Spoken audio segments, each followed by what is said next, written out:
So shall we just say now for something completely different?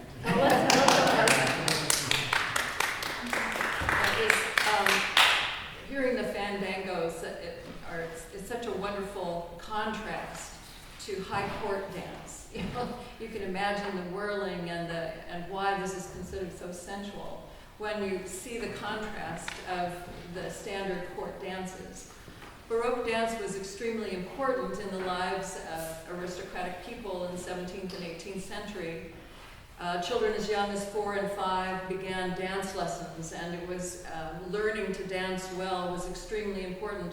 It's stories told about the maidens who saw their courters dance and turned down the proposal because they didn't dance well enough, and it reflected poorly on their character.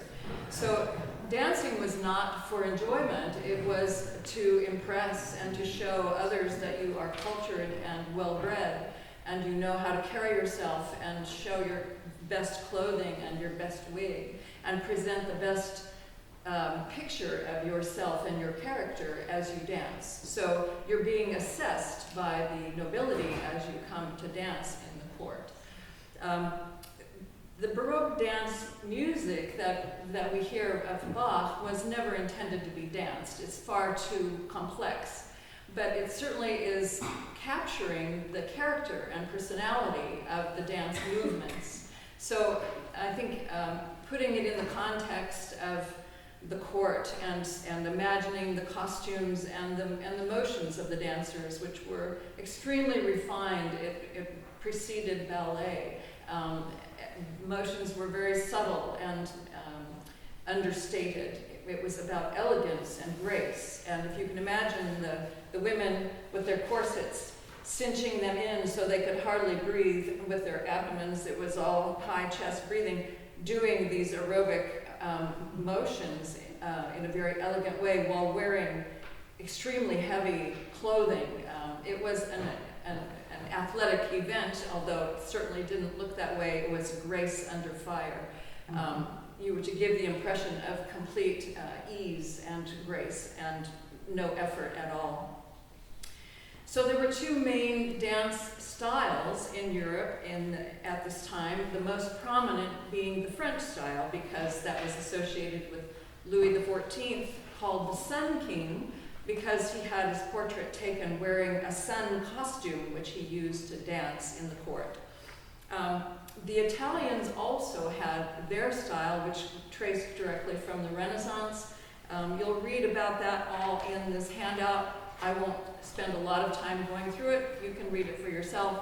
On the back, I described what the Allemande movement is in particular, and the two different styles of Allemande. The French style, which could be quite slow, was originally intended as a walking piece. It often was the piece that the dancers entered the court room to recognize the nobility who had invited them and to begin the evening of dance. In the French style, you can expect a much more complex texture, much more ornate type of composition.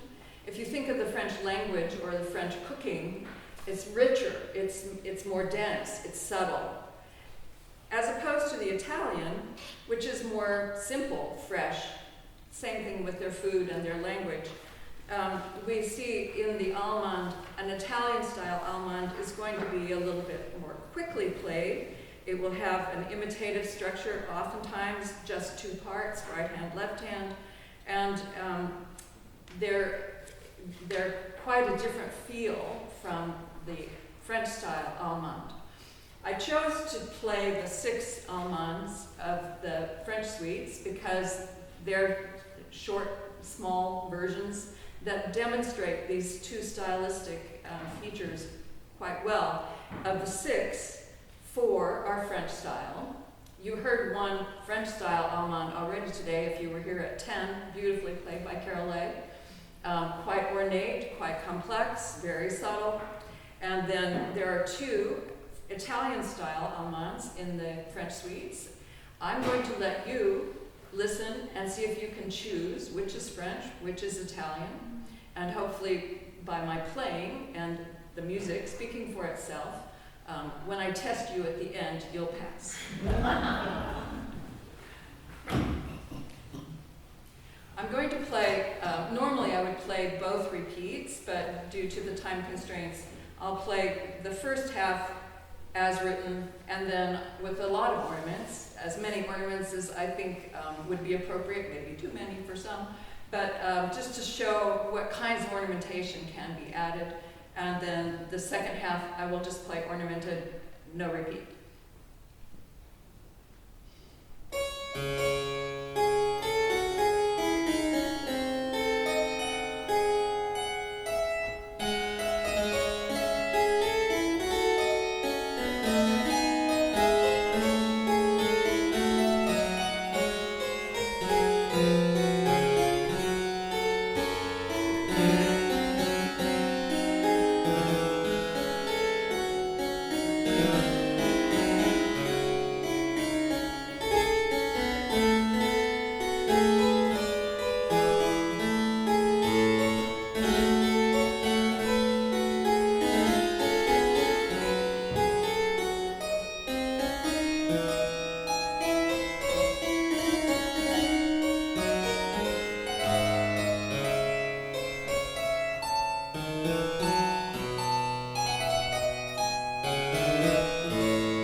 3 and 6 were the Italian.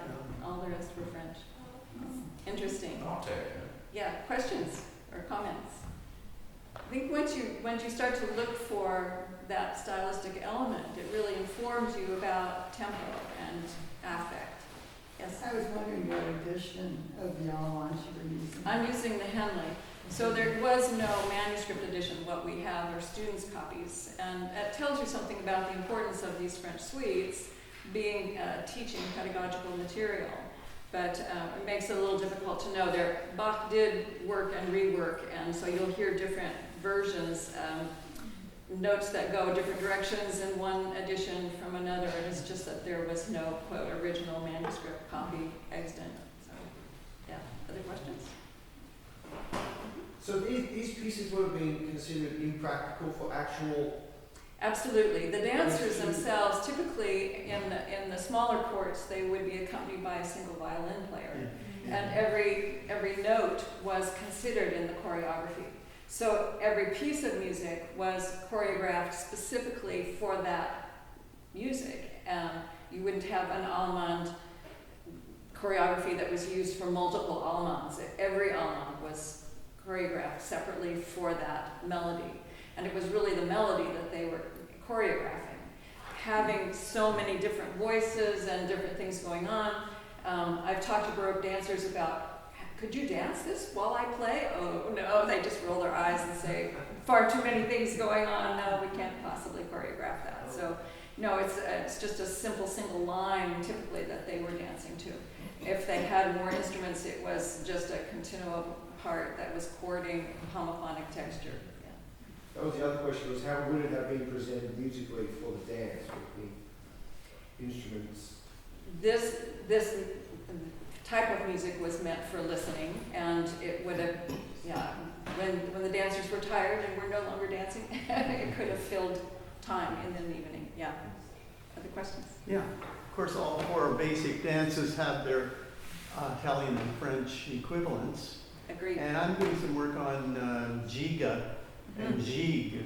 Bach rarely refers to the Italian term giga once, I think, in the partitas, but he does mention gigue quite a bit, or he uses the term, the title, and gigue, which he uses.